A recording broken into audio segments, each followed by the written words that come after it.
Hey guys, Matt here. I am at the Etowah Disc Golf Course, the Riverside Day Use area, and just south of Cartersville here. And I'm on hole 11. You might say that's a weird place to start, but holes 11 through 17 now have long holes at Etowah, so I thought I'd supplement my Etowah course overview video with this one to show you the new long holes. This one, normally, you start out down here, makes 185 feet straight down the hill. This adds 120 feet to it for 305 shot. It plays similar. You still generally want to play a hyzer shot down the hill through this gap, but quite a bit more challenging. Also, this is a natural tee pad, so not much of a place for a run up either. I'm gonna try to throw my Bard through that gap on a hyzer and see if we can make it to the bottom.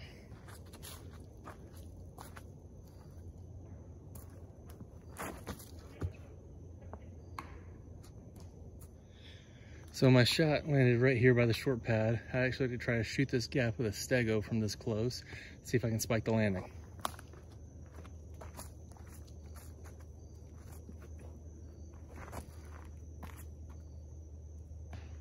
Number 12 is a 508-foot hole that plays along this road here.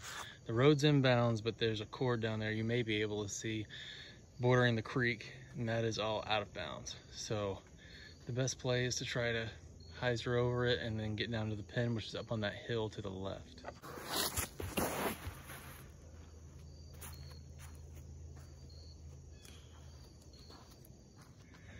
All right, so drive left me with about 200 feet, maybe a little bit less left. I hit a tree pretty early on. It was a pretty bad throw. Let's see if we can get it up there, still salvage the shot.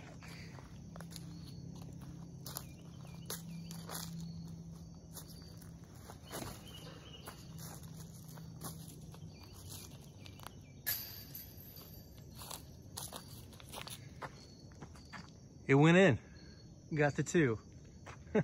All right, so as you can see, the basket is way up on that hill there, and there's my Origio Bard right in the chains. That's awesome. I've gotten a two on that before, but usually because I got a great road skip on my drive, not because it was a terrible drive and a great throw in. Okay, so number 13 actually plays from the short 15 tee pad. You can tell if you're throwing the right way because it does not have a yellow line on the front of it. It plays across the road, across the creek, and hyzer back to the right, or in hyzer if you're throwing backhand into that corner.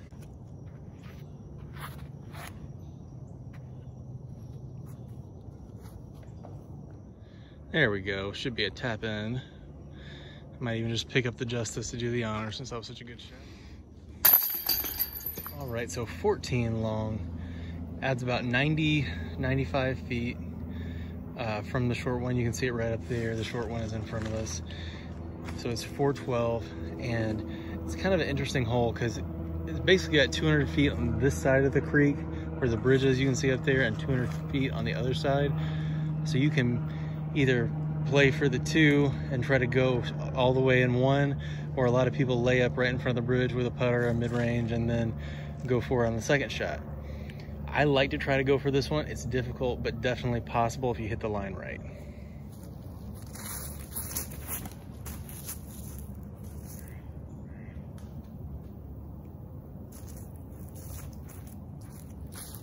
I'm not sure I didn't hit the line right, but we're over the water, so that's the big thing.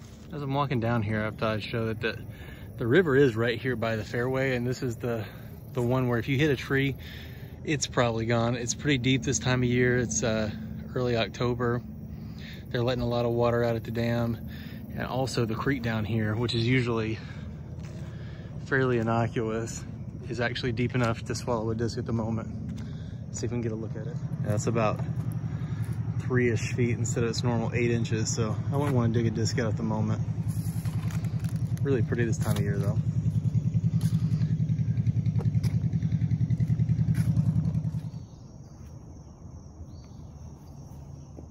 Wasn't really trying to lay up, but the glare was so bad I couldn't even see the basket from 100 feet away.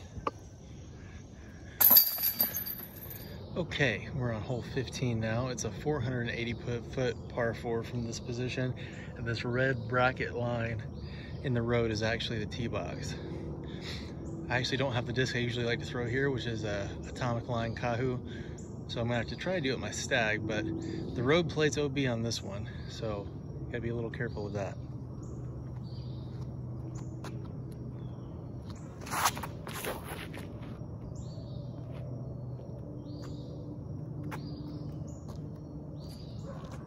Okay, so the Stag got me with about 100 left. Let's see if I can't put one close.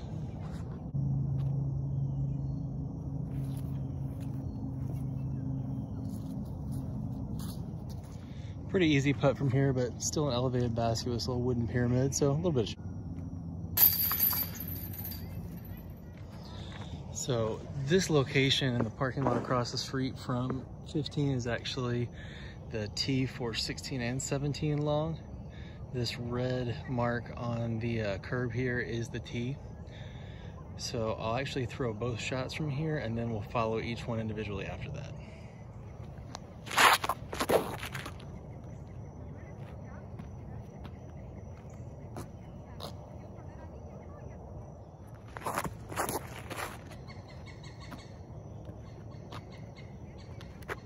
Okay, so I had the distance, but not quite the fade I needed on that one. I'm pin high, and that big tree there is hiding the basket. So I'm gonna try to anhyzer around it and hopefully get it in, if not get it close.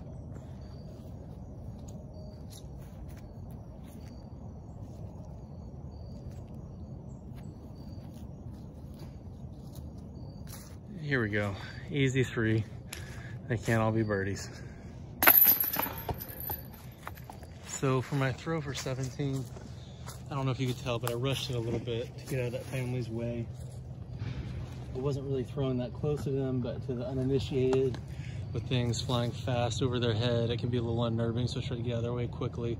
So I'm back deeper in the woods than I would like to be. I'd like to be out in the field here, but there is a bit of a line through. I'm going to try and hit.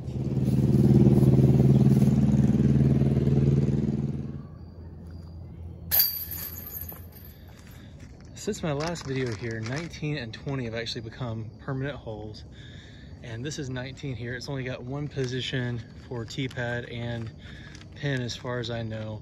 Road is out of bounds and you can't really see the basket. It is to the right around those trees there.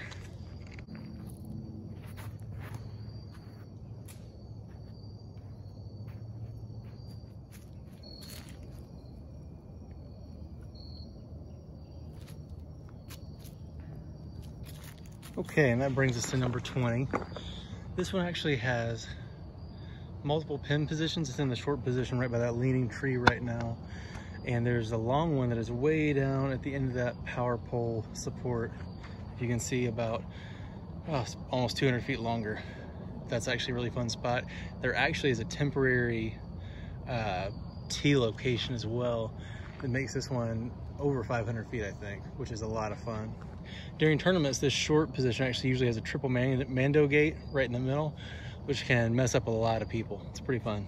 So overall, I have to say that the long tees, as well as the additions of 19 and 20, are a great add to this course. They add a little bit of dimension, length, obviously, so more challenge for the bigger arms. And they changed the look of the lines a little bit, so it's been a great addition. A lot of fun in the league to do, and great job to Sam and the Etowah Disc Golf Club out here for making that happen and making it so nice. Thanks for watching, and hope you guys have a great day.